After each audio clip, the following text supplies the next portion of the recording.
हरे कृष्णा। सावन मास और सावन मास की पंचमी को होती है नाग पंचमी। क्या आपने कभी सोचा है कि जो नाग पंचमी होती है इस दिन सर्पों को, नागों को दुग्धाभिषेक क्यों करवाया जाता है? तो आज हम शास्त्रों के आधार पर इस रहस्य को जानने का प्रयास करेंगे। तो ये जो रहस्य है ये महाभयंकर एक यज्ञ में छिपा हुआ है। तो हम चलते हैं कहां? महाभारत काल में।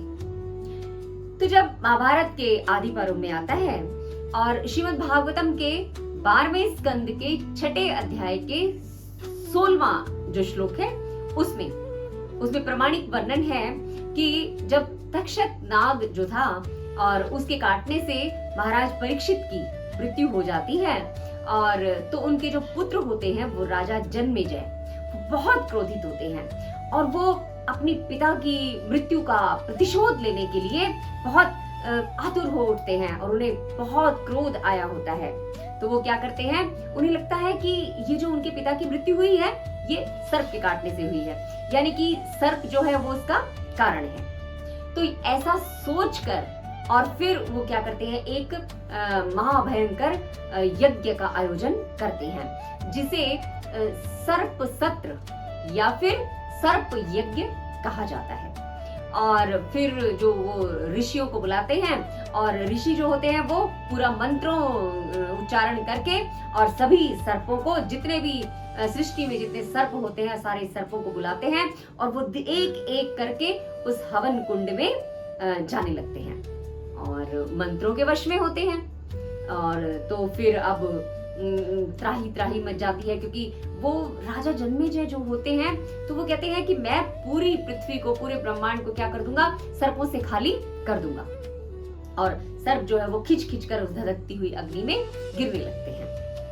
अब जो है, जो नागों के राजा वासुकी हैं और ये महाविनाश देखकर बहुत चिंतित हो जाते हैं और जो उनकी बहन होती है देवी मनसा, तो वो मनसा अपने एक बालक को, छोटे बेटे को, जिनका नाम होता है आस्तिक मुनि, तो आस्तिक मुनि को वो नागों की रक्षा के लिए वहां भेजती है।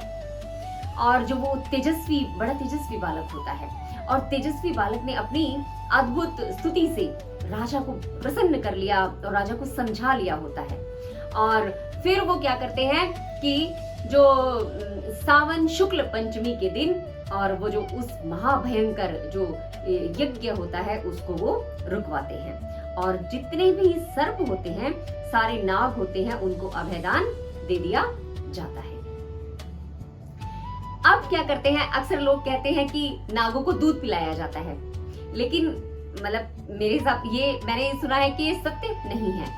भविष्य पुराण में और गरुड़ पुराण में उनके अनुसार ये बताया गया उनमें कि यज्ञ की जो भयंकर अग्नि थी और उसमें उसके ताप से जो सर्प थे वो बड़े व्याकुल हो उठे, उनकी जो चमड़ी थी वो पूरी तरह से जल गई थी, झुलस गई थी। तो उन नागों को शीतलता प्रदान करने के लिए और इस दिन जो क्या उन सर्पों को दुग्धाभिषेक उनका किया गया। तो इसी परंपरा को जारी रखते हुए इस दिन भगवान शिव के गले में भी जो सर्प होता है वो, और वासुकी, तक्षक, कालिया आदि जो प्रमुख नाग हैं, इनका दुग्ध से अभिषेक करने का यानी स्नान करवाने का विधान है। तो जो नाग पंचमी है उस दिन खास तौर से भगवान शिव और भगवान शिव का जो आभूषण है गले में, उनके विराजमान है ना नाग देवता, उनको भी अभिषेक कराया जाता है। तो इस तरह उन सर्पों की, उन नागों की मुनि आस्तिक के द्वारा रक्षा की गई महाराज जन्मेजय के उस यज्ञ से। और अब जो है वो सर्प जो है वो बड़े प्रसन्न होते हैं मुनि से और वो कहते हैं कि आप हमसे कोई वर मांग लीजिए। तो मुनि जो है वो उनसे वर मांगते हैं। तो ये महाभारत में लिखा हुआ है। मुनि ने कहा कि मैं आप लोगों से ऐसा वर मांगता हूं कि जो भी सायंकाल या प्रातःकाल प्रसन्नता पूर्वक ये जो उपाख्यान है जो मैंने आपको बताया है इसका कोई पाठ करेगा या इसका स्मरण करेगा तो उसे सर्पों का भय नहीं होगा। तो ये महाभारत में दिया हुआ है।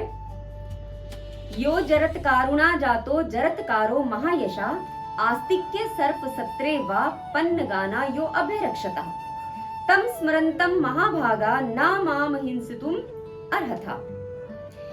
कहते हैं कि जरतकारु ऋषि से जरतकारु नामक नाग कन्या में आस्तिक नामक यशस्वी ऋषि उत्पन्न हुए और उन्होंने सर्प यज्ञ में तुम सर्पों की रक्षा की थी। महाभाग्यवान सर्पों, मैं उनका स्मरण कर रहा हूँ, तुम लोग मुझे मत डसो। सर्पा सर्पा सर्प भद्रम ते गच्छ सर्प महाविष जन्मे जयसे ज्ञानते आस्तिक्य वचनम स्मर। हे महाविष सर्प, तुम चले जाओ, तुम्हारा कल्याण हो, अब तुम जाओ। जन्मेजय यज्ञ की समाप्ति में आस्तिक ने जो कहा था उसका स्मरण करो। आस्तिकस्य वच श्रुत्वा यह सर्पो न निवर्तते शतदा भिद्यते मूर्धिन शिंश वृक्ष फलम यथा। जो सर्प आस्तिक के वचन की शपथ सुनकर भी नहीं लौटेगा, उसका फण शीशम के फल के समान सैकड़ों टुकड़े टुकड़े हो जाएगा। तो धार्मिक शिरोमणि आस्तिक ऋषि ने इस प्रकार सर्प यज्ञ से सर्पों का उद्धार किया। शरीर का प्रारब्ध पूरा होने पर पुत्र पौत्र आदि को छोड़कर आस्तिक स्वर्ग को चले गए। और जो आस्तिक चरित्र का पाठ या श्रवण करता है उसे सर्पों का भय नहीं होता। तो ये पूरी तरह से प्रमाणिक है। बहुत सारी कथाएं हैं, अलग अलग कथाएं हैं, सुनने को आती हैं, लेकिन फिर भी मैंने इसी कथा का चयन किया जो मैंने श्रीमद् भागवतम में भी जिसका जिक्र आया और महाभारत में भी मैंने जो पढ़ी थी। तो यदि हम भी सर्पों से रक्षा चाहते हैं तो हमें भी ये जो श्रीमद् भागवतम है और महाभारत में जिसे अलग अनेक प्रकार के जो व्याख्यान आते हैं तो उनका हमें स्मरण करना चाहिए, पठन करना चाहिए। अब हम थोड़ा सा श्रीमद् भागवतम और श्रील प्रभुपाद के अनुसार ये जो घटना है इसका एक रहस्य देखते हैं। तो इस घटना में हम देखते हैं दो राजाओं की चेतना के बारे में हम समझने का प्रयास करते हैं। तो जैसा कि श्रील प्रभुपाद कई तात्पर्यों में बताते हैं तो उसके आधार पर मैं थोड़े से अपने विचार व्यक्त कर रही हूँ कि जो महाराजा परीक्षित है, जब हम उनके बारे में देखते हैं, क्योंकि यज्ञ से पहले जो यज्ञ किया गया ये तो वो उन्हीं के निमित्त किया गया ना, क्योंकि उनकी मृत्यु हो गई थी। तो जब महाराजा परीक्षित को पता चलता है कि 7वें दिन तक्षक नाग जो आएगा और वो डसने वाला है, तो आप देखिए कि उनकी क्या मानसिकता होती है। उन्होंने कोई अस्त्र नहीं उठाया और उन्होंने ब्राह्मणों का आह्वान किया और शुकदेव गोस्वामी आए और उन्हें श्रीमद् भागवतम सुनाई। श्रीमद् भागवतम के जो पहला स्कंद है उसके 19वें अध्याय के 15वें श्लोक में कहते हैं, परीक्षित महाराज कहते हैं कि तक्षक नाग जो है वो मुझे तुरंत ही आकर डस ले, मुझे कोई भय नहीं है उससे, लेकिन मेरा मन जो है वो सदैव भगवान विष्णु के स्मरण में लगा रहे, उनके जो कार्य हैं उनके तो उस कार्यों का गुणगान करने में लगा रहे। तो श्री प्रभुपाद समझाते हैं कि जो भगवान का शुद्ध भक्त है ना, वो मृत्यु रूपी सर्प से नहीं डरता है, वो भगवान की इच्छा मानकर सदैव हरि कथा की शरण लेता है। और ऐसा हुआ भी। जो परीक्षित महाराज थे ना, चाहे देखने में ऐसे लगा कि सर्प आया, तक्षक नाग आया और उनकी मृत्यु हो गई, लेकिन ऐसा बताते हैं कि मृत्यु के आने से पहले ही परीक्षित महाराज भगवत धाम चले गए थे। शास्त्रों में ऐसा बताता है कि वो मृत्यु के सिर पर पैर रखकर और भगवत धाम चले गए, यानी कि भगवान ने पहले ही उन्हें अपनी शरण में ले लिया था। तो ये एक मानसिकता हुई महाराज परीक्षित की। वो बड़े सहनशील थे, बड़े ही करुणामयी थे, बड़े विनम्र थे। उन्होंने स्थिति को स्वीकार किया। उन्होंने कहा कि मुझसे अपराध हुआ था और जो शमीक ऋषि ने जो मुझे शाप दिया और मैं उस शाप को वहन करता हूँ, और उन्होंने प्रतिकार नहीं किया।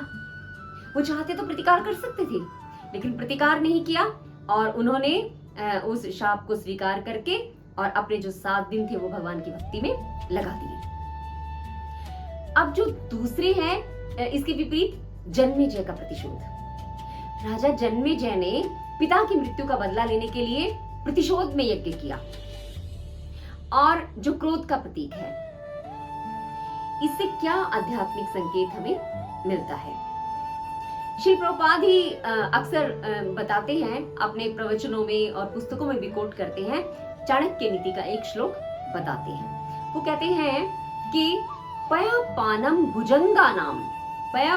भुजंगानाम केवलम विषवर्धनम, कि अर्थात यदि सर्प को दूध पिलाया जाए तो सर्प को दूध पिलाने से केवल उसका विष ही बढ़ता है।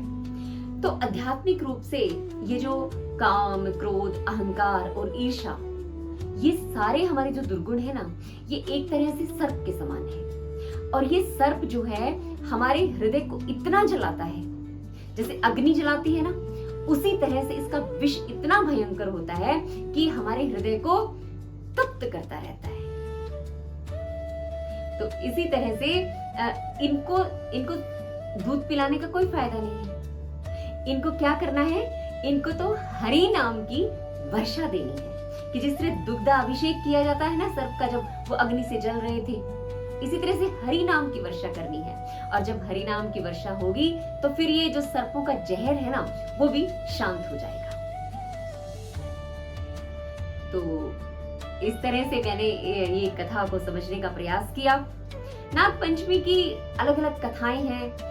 वो कथा सब सुनते हैं लोक श्रुति के अनुसार। जो कथा है कि एक साहूकार था और साहूकार की बहुएं थी और वो वहां जाती है मिट्टी खोदने के लिए, तो वहां पे नाग मिल जाता है और जो नाग को वो मारने लगती हैं बहुएं, तो एक बहू उनको बचा लेती है और इस तरह से जो वो नाग होता है वो उनका भाई बन जाता है और इस तरह से वो अपने भाई का फर्ज भी अदा करता है। तो ये एक लोक श्रुति के अनुसार कथा है, लेकिन जहां तक मैंने पढ़ा श्रीमद् भागवतम में, महाभारत में, तो मुझे ये जो प्रमाणिक कथा एक दिखाई दी, तो मुझे लगा कि मुझे आप लोगों के साथ ये शेयर करना चाहिए।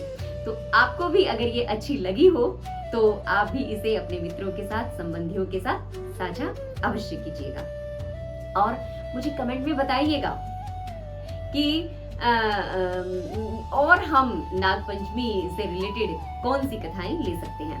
मतलब जब मैं सोच रही थी इसके बारे में तो मुझे बहुत सारी चीजें याद आ रही थी। मुझे वासुकी नाग याद आ रहे थे, मुझे कालिया सर्प के बारे में भी याद आ रहा था कि किस तरह भगवान ने उन नाग पत्नियों की जो भक्ति थी उसके बल पर उस महान विषधर सर्प का जो विष था उसका दमन किया और उसे अपनी भक्ति प्रदान की। तो इस तरह मुझे काफी चीजें याद आ रही थी, लेकिन समय का अभाव, तो इस करके फिर मैंने यही एक छोटे से प्रसंग को लिया है। ये प्रसंग पूरी तरह से प्रामाणिक है। ठीक है, तो आज के वीडियो में बस इतना ही। हाँ, आप इसे साझा अवश्य कीजिएगा। अच्छा लगे तो फिर करना ही चाहिए। ठीक है, तो मिलते हैं फिर किसी और वीडियो में। तब तक के लिए हरे कृष्णा।